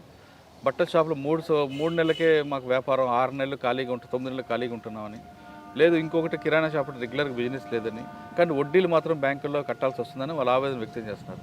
అటువంటి వాళ్ళకి మీరు ఏం సంబంధం చెప్తారు? అసలు నిజంగా మీరు పెట్టిన కార్యక్రమం సక్సెస్ఫుల్ అయింది అనుకుంటున్నారు? ఖచ్చితంగా అండి. ఈ ప్రభుత్వం వచ్చినాక ఈ పరివర్తన కార్యక్రమం 2 అనేది ప్రారంభించడం జరిగింది. ఎంత కార్యక్రమం అంటే త్రూఅవుట్ యుద్ధ ప్రాతిపదికన ఎలా అయినా సరే దీన్ని 3 నెలలు లేదా 6 నెలల్లో క్రైమ్ జీరోకు తీసుకురావాలని ఒక ప్రభుత్వం యొక్క సంకల్పాన్ని మా యొక్క కమిషనర్, ఎస్సీబీ కమిషనర్ గారి యొక్క ఆదేశాల ప్రకారం నిరంతరం రోజుకు ఒక్కోసారి 2 సార్లు మాట్లాడారు కమిషనర్ గారు కూడా. ఆ కార్యక్రమంలో భాగంగా ఆపరేషన్ పరివర్తన 2 అనేది బాపట్ల జిల్లాలో కూడా బ్రహ్మాండంగా నిర్వహించడం జరిగింది. ఇక్కడ ఎస్పీ కొత్త జిల్లా ఏర్పడింది. కొత్త జిల్లా ఏర్పడినప్పుడు ఇక్కడ మొత్తం మనకి 25 మండలాల్లో ముఖ్యంగా మనకి ఎక్కువగా స్టూవర్ట్పురం అంటే బాపట్ల రూరల్ మండలం ఒకటి, నిజాంపట్నం మండలం ఒకటి, చీరాల్లో టౌన్ అవుట్స్కట్స్ రామ్నగరు, ఆదినాయనపురం, ఇట్లా కొన్ని విలేజెస్ ఉన్నాయి. ఇవన్నీ కలిసి మొత్తం కూడా మనం ఇక్కడ ఎక్కువగా క్రైమ్ ఉన్న విలేజెస్ని, ఐడి క్రైమ్ ఉన్న విలేజెస్ని 19 విలేజెస్ని రెడ్ విలేజెస్గా మనం ఐడెంటిఫై చేసాము. ఈ 19 విలేజెస్లో కూడా మేము 100% కూడా కట్టడి చేసాం. అంటే ఎలా చేసుకొచ్చారండి? వాళ్ళు తరతరాలుగా అందులోనే ఉన్నారు, వాళ్ళకి మీ ఇచ్చిన పథకాలు వాళ్ళకి ఇష్టం లేదు. ఒకటండి, మేము నేరాన్ని చేసే వాళ్ళని పట్టుకురావడం, తీసుకురావడం, కోర్టుకు పంపించడమే కాకుండా at the same time day టైంలో కూడా ఇవన్నీ కూడా మేము ఎర్లీ మార్నింగ్ నైట్ చేసుకొచ్చేవాళ్ళం. కేసు తిరుగుతుంది.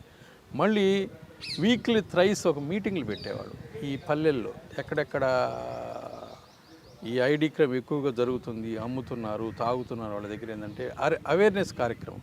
అంటే ఈ సారాయి తాగడం వలన కలిగేటువంటి దుష్ఫలితాలు, ఆరోగ్యమైనటువంటి ఇబ్బందులు, ఇలాంటి వాటి మీద అవేర్నెస్ ప్రోగ్రాంలు పెట్టేవాళ్ళు. అది పరివర్తన 2 అనే కింద కేసులు పెట్టడమే కాకుండా ఈ కార్యక్రమం నిర్వహించేవాడు. ఈ కార్యక్రమం నిర్వర్తిస్తూ వీళ్ళందరికీ కూడా ప్రభుత్వ ఆదేశాల ప్రకారంగా కూడా మేమందరం కూడా చేస్తూ మా ఎస్పీ గారు, ఈ బాపట్ల జిల్లా ఎస్పీ ఒకుల్ జిందాల్ గారు, వాళ్ళ యొక్క ఆదేశాల ప్రకారంగా వీళ్ళకి ఫర్దర్గా ఈ నేరాన్ని వాళ్ళు నియంత్రిస్తే, వాళ్ళు మానుకుంటే వాళ్ళ జీవనోపాధిని మళ్ళా కల్పించడం కోసం, తిరిగి మామూలు జీవన స్రవంతిలో కలవటం కోసం అని చెప్పి ఉపాధి అవకాశాలు కల్పిద్దాము, వాళ్ళకి ఏర్పాటు చేద్దాము. మీరు ముందు ఐడెంటిఫై చేయండి ఎక్కువగా నేరం చేసేవాళ్ళని, వాళ్ళని కట్టడి చేసే ముందు వాళ్ళకి మనం ఏదైనా సహాయం చేయిస్తే ప్రభుత్వం ద్వారా వాళ్ళు మానుకుంటే ప్రజలకు బాగుంటుంది, వాళ్ళకి బాగుంటుంది, సొసైటీకి బాగుంటుంది. కాబట్టి ఆ ఉద్దేశంతో కొంతమందిని ఐడెంటిఫై చేసాం. మొత్తం 2 ఫేసెస్లో మేము మనుషుల్ని ఎంతమందికి ఇచ్చారండి? ఇప్పటి వరకు బాపట్ల జిల్లా 88 మందికి ఇచ్చాం. 88 మందికో మొత్తం అందరికి కలిసి 93,20,000 దాకా రూపాయలు వాళ్ళందరికీ ఇచ్చాము. వీళ్ళలో కూడా ఈ 88 మందిలో కూడా ఎస్టీలే 45 మంది ఉన్నారు. ఎస్సీలు ఒకళ్ళు, అదర్ కమ్యూనిటీస్ 45 మంది ఉన్నారు అన్నమాట. సరే, 88 మందికి మీరు దాదాపు 98 లక్షల రూపాయలు వాళ్ళకి లోన్ ఇప్పించి వాళ్ళకు ఒక ఉపాధిని, అంటే సంఘంలో వాళ్ళకి గౌరవప్రదంగా బతకడానికి మీరు ఏర్పాటు చేశారు. ఆ 88 మందిలో అందరూ సక్సెస్ అయ్యారా, లేదు మళ్ళీ వాళ్ళు బ్యాక్ టు పేరుండి అవుతున్నారు? ఎవరు కాలేదండి, ఎవరు కాలేదు. ఎందుకంటే మేము నిరంతరం కూడా వీళ్ళకి లోన్లు ఇప్పించినా కూడా వారం వాళ్ళని ఎంక్వైరీ చేసి ఎవరైతే ఈ లోన్లు తీసుకున్నారో, యూనిట్స్ తీసుకున్నారో, ప్రత్యామ్నాయ ఉపాధి పొందారో వాళ్ళని పరిశీలించి మేము రిపోర్ట్ ఇవ్వాలి. ప్రతి వారం కమిషన్ గారికి ఒక రిపోర్ట్ ఇవ్వాలి. వాళ్ళు అదే జాగ్రత్తగా కంట్రోల్లో ఉన్నారా, మా పాత నేరాలు మళ్ళీ చేయకుండా ఉన్నారా లేదా, చేస్తుంటే వాళ్ళని ఏ విధంగా కట్టడి చేశారు, కేసులు రాశారా లేదా అనేది కూడా మేము రిపోర్ట్ ఇవ్వాలి. అంటే వాళ్ళ మీద నిరంతరం వాచ్ ఉంటుంది. ఎందుకంటే వాళ్ళకి మేము ఉపాధి కల్పించాం ప్రభుత్వం. మనం ఎస్పీ గారు 2 విడతలుగా, అంటే మళ్ళా కూడా చేయమంటున్నారు సార్. ఇంకెవరిని వస్తారేమో చూడండి, వాళ్ళకు కూడా, అంటే మళ్ళీ కూడా ప్రోగ్రాం ఉంది, మళ్ళీ చేస్తాం, త్వరలో చేస్తాం ఈ ఎలక్షన్ లోపు. సార్, మీ దగ్గర లోన్ తీసుకొని మారుతున్నట్లుగా నటిస్తూ మరొకసారి వాళ్ళు అదే బాటలోకి వెళ్తే ఏం చేస్తారు? వాళ్ళు ఎట్టి పరిస్థితుల్లో వాళ్ళ బాటకు వెళ్తాని అంటే మేము ఊరుకునేలే కదా. వాళ్ళని ముందు మోటివేట్ చేస్తాము, ఆ డబ్బులు కట్టాలంటాము, లేనిపోయిన ఇబ్బందులు పడతారు, వాళ్ళే ఇబ్బందులు పడతారు. మేము కేసులు పెట్టడమే కాకుండా వాళ్ళని మోటివేషన్ చేస్తున్నాం. హెల్త్ పరంగా కావచ్చు, లేకపోతే వాళ్ళకి ఆర్థిక పరంగా కూడా బాగా నిలదొక్కోవడానికి, సొసైటీలో ఒక ఉన్నటువంటి బ్యాడ్ నేమ్ పోగొట్టుకొని మంచిగా జీవనం సాగించడం కోసం వాళ్ళని మేము మోటివేట్ చేస్తూ ఉంటాం. దానివల్ల వాళ్ళ పిల్లలు ఉన్నారు, వాళ్ళ పిల్లలు కొంతమంది చదువుకొని ఉంటారు, వాళ్ళకి ముందు ఫస్ట్ వాళ్ళకి చెప్తాం, వాళ్ళు చాలా ఇన్స్పైర్ అయ్యి చేస్తూ ఉంటారు. మాకైతే ఉండే అట్లా ఒక 5-6 మందికి వాళ్ళ పిల్లలకు కూడా చిన్న ప్రైవేట్ జాబ్స్ కూడా ఇప్పించాం. ఆ కార్యక్రమం కూడా చేస్తాం. అంటే మీరు జాబ్లు ఇప్పించారు, లోన్ ఇచ్చారు, కానీ ఆ లోన్ల వల్ల మాకు సరిపోదు, మా జీవనం సాగట్లేదు, ఉద్యోగాలు పిల్లలకు రావట్లేదు, తీసుకున్న అప్పు కట్టకపోతే బ్యాంక్ వాళ్ళు కూడా మా మీద వడ్డీ వేస్తున్నారంటే కొంతమంది అంటున్నారు. అలాంటివి ఉంటే మేము ఏదైనా ఉంటే వీళ్ళతో బ్యాంక్ వీళ్ళతో చర్చించి ఏదైనా ఉంటే వాళ్ళకి ఇబ్బంది లేకుండా ఆ కార్యక్రమం కూడా తీసుకొని చేస్తాము. మీరు చెప్పారు కాబట్టి వడ్డీ మీద వడ్డీ వేస్తున్నారు, అలా లేకుండా మేము మాట్లాడి చేస్తామండి, కట్టడి అలాంటిది ఇబ్బంది లేకుండా చేస్తాం. అలాగే చేస్తాం. అంటే బాపట్ల జిల్లాలో ఆపరేషన్ పరివర్తన సక్సెస్ అంటారు మీరు?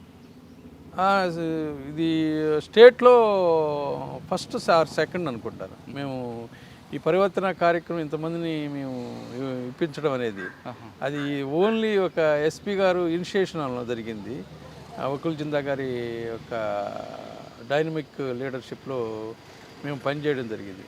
ఇంత ప్రౌడ్గా చేసామంటే ఆయన ఆధ్వర్యంలో. నేను నా లైఫ్లో ఇంత ఎక్కువ కాలము ఒక చోట క్రైమ్ నిరంతర పర్యవేక్షణ చేసింది ఈ జిల్లాలోనే.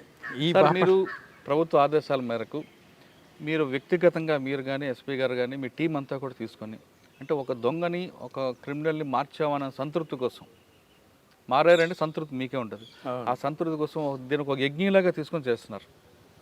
దీనికి తూట్లు పొచ్చడం కొంతమంది ఉంటారు ఎక్కడ దగ్గర, అటువంటి తూట్లు పొడిచేవాడికి ఏం చేస్తారు మీరు? వాళ్ళకి ఏం మాటలు చెప్పాలో అలా చెప్పి వాళ్ళని సరి చేస్తాం. అట్లా ఉంటాయి, జరుగుతూ ఉంటాయి. వదిలేండి సార్, చేయండి సార్ అంటుంటారు. అవన్నీ కామనే. ఇప్పుడు వాళ్ళ తరఫున ఇంకోళ్ళు ఎవరో వస్తూ ఉంటారు. అలా వస్తేనే కదా మనం వాళ్ళకి ఏం చెప్పాలో అలా చెప్తాము. వాళ్ళకి చెప్తాము, వీళ్ళకి చెప్తాము.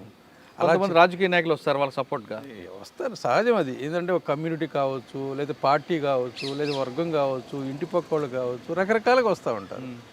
వస్తేనే కదా తెలిసేది అసలు బ్యాక్గ్రౌండ్ ఎవరున్నారు, సపోర్ట్ ఎవరున్నారు, మంచి ఎవరు, చెడ్డ ఎవరు, ఏం చెప్పారు, వాళ్ళ యాటిట్యూడ్ ఏంటి, వీళ్ళ బిహేవియర్ ఏంటి, వాళ్ళకి వీళ్ళకి వాళ్ళ ముందే వీళ్ళకి చెప్తాం, వీళ్ళ ముందు వాళ్ళకి చెప్తాం. ఇద్దరికి ఒకేసారి కౌన్సిలింగ్ క్లోజ్ ఇస్తాను నేనైతే. కౌన్సిలింగ్ అంటే మీరు ఇదా? కౌన్సిలింగ్ అంటే మాటలతో వాళ్ళకి, మీరు చేతులతో అలా కాదు. అంటే ఎట్టయినా ఇద్దరు ఉంటారు, అతను తీసుకొని ఇది వస్తారు. ఇప్పుడు అక్యూజ్ నేరం చేసిన వ్యక్తిని ఇంకొక అతను ఎవరో తీసుకొస్తారు అనుకోండి, వాళ్ళకి చెప్తా విషయం, గతంలో ఇలా చేశాడండి, ఇలా చేశాడండి, చూడండి ఈయన చేసిన పనులు ఇలా ఉన్నాయి, ఇప్పుడు ఈయన చేయటం వల్ల ఈ ఉపాధి కల్పించే విధంగా బతుకుతున్నాడు అని చెప్తాం. లేదంటే ఈ పని చేయటం వల్ల ఇతను ఇలా ఫీల్డ్లో ఇలా ప్రవర్తించాడు, ఈ విధంగా పెంచాడు, ఇది కరెక్టా అవునా కదా మీరు ఆలోచించండి, మీరు కరెక్ట్ అంటే చెప్పండి, వదిలేస్తామంట. దాదాపు నాకు తెలిసి 30 సంవత్సరాల నుంచి ఫీల్డ్ ఉన్నారు. చాలామంది క్రిమినల్స్ చూస్తుంటారు మీరు, వాళ్ళ యొక్క సైకాలజీ మీకు స్టడీ చేస్తుంటారు. ఇప్పుడు బాపట్లలో 85 మందికి మీరు లోన్ ఇచ్చారు. వీళ్ళు మారుతారు అని మీకు నమ్మకం ఉందా? మారతారంటే నేనేనండి. మంచిగా బ్రతకాలంటే చనిపోయేంత వరకు జాగ్రత్తగా ఉండాలి, ప్రతి నిమిషం అలర్ట్గా ఉండాలి. నేను చెడిపోవడానికి ఒక సెకండ్ చాలు. ఏ వ్యక్తి అయినా సరే మంచివాడిని చెడుగా మారడానికి పెద్ద శ్రమం పడుతుంది, కానీ చెడుగా ముద్రపడ్డ వ్యక్తి మంచిగా మారడానికి చాలా టైం పడుతుంది.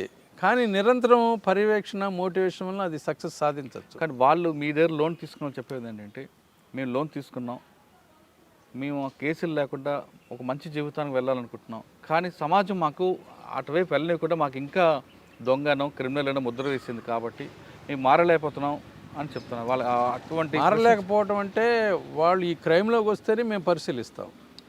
వారు వేరే సమాజం, మిగతా సమాజం ఏమంటున్నారు అనేది అలా కాకుండా వీళ్ళ ప్రవర్తన బట్టే సమాజం ఉంటుంది. సహజంగానే జనరల్గా ఒక్కసారి దొంగతనం చేసినా కూడా 4 సార్లు చేసినా 100 సార్లు చేసినట్టు సమాజం అని దొంగను చూస్తుంది. కానీ మనం నిరంతరం కూడా మనం అలానే కట్టుబడి ఉంటే ఆటోమేటిక్గా సమాజం కూడా మార్చుకుంటుంది. వెంటనే చేంజ్ అవ్వాలంటే సమాజం నమ్మకం ఉంది.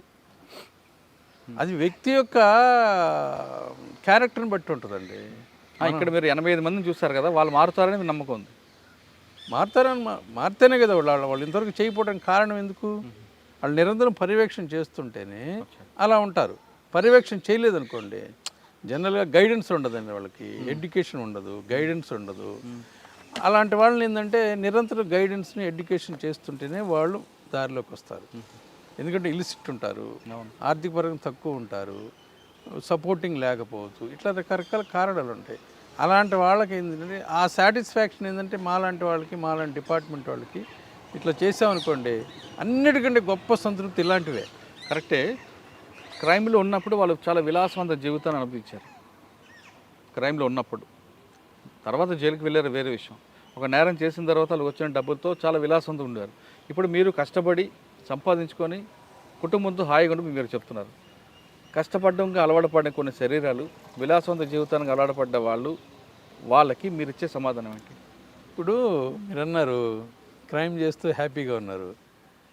ఎక్కడుంటాడు హ్యాపీ?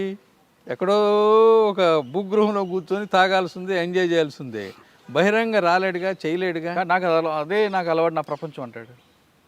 అదే ప్రపంచం అంటే ఎవడైనా ఎంత పని చేసినా కానండి, ఏ నేరస్తుడైనా సరే ఆ నేరానికి బలి అవుతాడు. అదే నేరంలో ఉంటే నువ్వు పద్ధతి మార్చుకొని మంచి నడవడికి, మంచి మార్గంలో వస్తానంటే ఖచ్చితంగా అతనికి 10 రోజులు కాకపోతే 100 రోజులకైనా గుర్తింపు వస్తుంది. గుర్తింపు మంచిగా కాకపోయినా కానీ చెడుగా మాత్రం ఉండదు. అదే కదా మార్పు అంటే. ఇప్పుడు నన్ను మంచివాడిగా సమాజాన్ని అంగీకరించడానికి ప్రతిరోజు ట్రై చేస్తే తొందరగా నన్ను మంచివాడిని సర్టిఫికేట్ ఇవ్వదు. కానీ చెడు వ్యక్తి మంచోడు కాదు, సరైనోడు కాదు అంటారని ఒక క్షణంలో వస్తారు. కరెక్ట్. మీరైనా సమాజం ఎవరైనా అంతే, వ్యక్తి అన్నది అంతే. సార్ ఇప్పుడు మీ దగ్గర 85 మంది ఆల్రెడీ మీరు లోన్ ఇచ్చారు, వాళ్ళందరూ కరెక్ట్ ప్రస్తుతానికైతే బాగానే ఉన్నారు. ఇంకా చాలామంది ఈ కార్యక్రమం చూసి ఇన్స్పైర్ అయ్యి పాత నేరస్తులు అందరూ కూడా వస్తే మీరు వాళ్ళని ఇస్తాం. వాళ్ళకి కూడా ఎస్పీ గారికి ఆదేశాల ప్రకారం చూసి కలెక్టర్ గారికి సబ్మిట్ చేసి అవి కూడా మేము ప్రాసెస్ చేస్తున్నాం. అంటే ఇంకొక ఎంతమంది ఉండొచ్చండి? అంటే ఫస్ట్ టైం మేము 64 మందికి ఇచ్చామండి. 64 మందికి ఇచ్చిన తర్వాత వాళ్ళందరికీ ఇచ్చేసిన తర్వాత దాదాపు ఒక 50 మంది వచ్చారు. సార్ మాకు కూడా ఇవ్వండి సార్, మేము వస్తాం, మేము తీసుకుంటాం సార్ అంటే కొంతమంది మళ్ళీ ఒక సెకండ్ టైం మళ్ళీ ఇంకొక 24 మందికి ఇచ్చాం.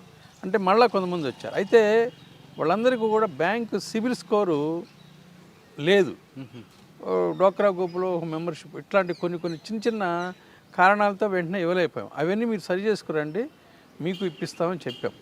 సార్ వాళ్ళు చెప్పేది మరొక ఇబ్బంది ఏంటంటే, మీరు లోన్లు ఇచ్చారు, మమ్మల్ని ఆదుకుంటున్నారు, మా మీద పాత కేసులు కూడా తీస్తే ఇంకా మేము హ్యాపీగా ఉంటాం, కోర్టు చుట్టూ తిరగలేపుతున్నారు. వాళ్ళకి మీరు సమాధానం? పాత కోర్సులు తీసేయాలంటే అది డిపార్ట్మెంట్ పరిధిలో ఉండదండి, పాలసీ. అది ప్రభుత్వం పాలసీ మ్యాటర్. అది ఏదైనా గవర్నమెంట్ వాళ్ళ నేరం చేయకుండా ఉంటే తీసే అధికారం ఉంది కదండి. అది ప్రభుత్వం నిర్ణయించాలి, మేము నిర్ణయించడానికి లేదు. అది ప్రభుత్వం నిర్ణయించుకోవాలి, అది ప్రభుత్వ పాలసీ మ్యాటర్. సార్ ఫైనల్గా చెప్పండి, ఈ డిపార్ట్మెంట్లో వచ్చే వాళ్ళకి మీరు ఇచ్చే మెసేజ్ ఏంటి? కొత్తగా రావాలనుకున్న వాళ్ళకి. సాధారణంగా ఎక్సైజ్ డిపార్ట్మెంట్ అంటే డబ్బులు వస్తాయి, హ్యాపీగా ఎంజాయ్ చేయొచ్చు, బాటిల్స్ ఉంటాయి అనేది ఒక భావన కొంతమందికి ఉంది, అందరికీ కొంతమందికి. అటువంటి ఊహలతో అటువంటి కోరికలతో ఈ డిపార్ట్మెంట్లోకి వచ్చే వాళ్ళకి మీరు ఇచ్చే మెసేజ్ ఏంటి? అసలు ఆ ప్రభుత్వ ఉద్యోగం అంటేనే ఎవరైనా ఉద్యోగం వస్తే చాలు అనుకుంటారు. ఒక ఎక్సైజ్ డే అనే కాదు, ప్రభుత్వ ఉద్యోగం సాధిస్తే చాలు హ్యాపీగా ఉండొచ్చు అనుకుంటారు. అంతవరకు కరెక్టే, గౌరవమే. అసలు ఏ ఉద్యోగం చేయాలన్నా సరే మనం ఒక సిన్సియారిటీ కమిట్మెంటు లేకుండా ఏ ఉద్యోగంలో సరే ఏ కేడర్లో ఇప్పుడు మా department right from constable to top cadre వరకు సిన్సియారిటీ కమిట్మెంటు హార్డ్ వర్క్ లేకపోతే ఎవరికి విలువ ఉండదండి. నువ్వు సంపాదించినా తిన్నా తినకపోయినా కానీ నిరంతరం పనిచేసే వాళ్ళకి ఎక్కడైనా గౌరవం ఉంటుంది. అది లేనప్పుడు ఏ డిపార్ట్మెంట్ వెళ్ళినా ఏ కేటర్కి వెళ్ళినా కూడా విలువ ఉండదు నీకు. ఇది కూడా రాదు. అంటే కొంతమందికి అదృష్టం కలిసి వస్తుంది, కానీ నిరంతరం సాధించాలంటే, నిరంతరం మనం నిలదొక్కోవాలంటే, ఉద్యోగంలో విధి నిర్వహణలో పేరు ప్రఖ్యాతులు సంపాదించుకోవాలంటే నిరంతరం పనిచేయాల్సిందే. నువ్వు గొప్ప పేరు సంపాదించుకోకపోయినా పర్వాలేదు, కానీ నీ పేరు చెడగొట్టకూడదు, డిపార్ట్మెంట్ యొక్క పేరు చెడగొట్టకూడదు. నీ బాధ్యత ఏదో అది నువ్వు మర్చిపోకూడదు. అది మర్చిపోతే సమాజం నిన్ను చెదరించుకుంటుంది. ఏ వ్యక్తినైనా చెదరించుకుంటే, ఏ కేడర్లో చెదరించుకుంటే. కానీ ఫస్ట్ మన బాధ్యత ఏంది అది నేర్చుకోవాలి. కుటుంబ బాధ్యత ఎంత ముఖ్యమో ఉద్యోగ బాధ్యత అంతే ముఖ్యం చెప్తాను నేను. ఈ రెండు ఒకటే అంట. ఈ రెండు కూడా నిర్వహించాలంటే ఆరోగ్యం ముఖ్యం అంట. ఆరోగ్యం లేకపోతే అసలు ఈ సృష్టిలో ఎవడు ఏ పని చేయలేడు. దీన్ని కాపాడుకోవాలంట. ఇవన్నీ సాధించాలంటే నువ్వు కుటుంబ బాధ్యత మోయాలా, ఉద్యోగ బాధ్యత మోయాలా, ఆరోగ్యం సంపాదించాలి. Knowledge important. నాలెడ్జ్ అంటే పుస్తక నాలెడ్జ్, పుస్తకంలో ఉండే విషయాలే కాదు, సమాజం యొక్క స్థితిగతులను గమనించుకోవాలి. ఉద్యోగంలో ఉన్నా విడిగా ఉన్నా కూడా మనం సహాయం చేయడానికి చాలా అవకాశాలు ఉన్నాయి. కాబట్టి కమిట్మెంట్ చాలా ఇంపార్టెంట్, సిన్సియారిటీ చాలా ఇంపార్టెంట్, హార్డ్ వర్క్ చాలా ఇంపార్టెంట్, నాలెడ్జ్ చాలా ఇంపార్టెంట్, హెల్త్ చాలా ఇంపార్టెంట్. అది విద్యార్థికైనా, నిరుద్యోగికైనా, ఉద్యోగికైనా, సీనియర్ సిటిజన్కైనా, ఏ మనిషికైనా ఇంపార్టెంట్ అండి. అది నా ఉద్దేశం. ప్రభుత్వ ఉద్యోగం దొరకడం అనేది, సంపాదించినది చాలా అదృష్టం అంటున్నారు నరసింహరావు గారు. ఉద్యోగం వచ్చిన తర్వాత దాన్ని కాపాడుకోవడం మరీ పెద్ద బాధ్యత అని చెప్తున్నారు. ఉద్యోగం వచ్చింది కదా అని మనం అవినీతి పరులుగా మారితే ఆ మచ్చ మీకే కాదు, మీ కుటుంబకే కాదు, నీకు అన్నం పెడుతున్న ప్రభుత్వానికి కూడా చెడ్డ పేరు వస్తుంది. కాబట్టి ప్రతి ప్రభుత్వ ఉద్యోగి ఖచ్చితంగా పనిచేయండి. ప్రభుత్వం ఇచ్చిన సదుపాయాలతో హాయిగా ఉండొచ్చు, దాంతోపాటు కుటుంబ బాధ్యత కూడా సరిసమానంగా ఉంచండి అంటూ చెప్తున్నారు. ఇది వారం నరసింహరావు గారితో ఎక్స్క్లూజివ్ ఇంటర్వ్యూ. వచ్చే వారం మరో గెస్ట్తో మళ్ళీ కలుద్దాం. అంతవరకు నమస్తే. Thank you sir. Thank you sir.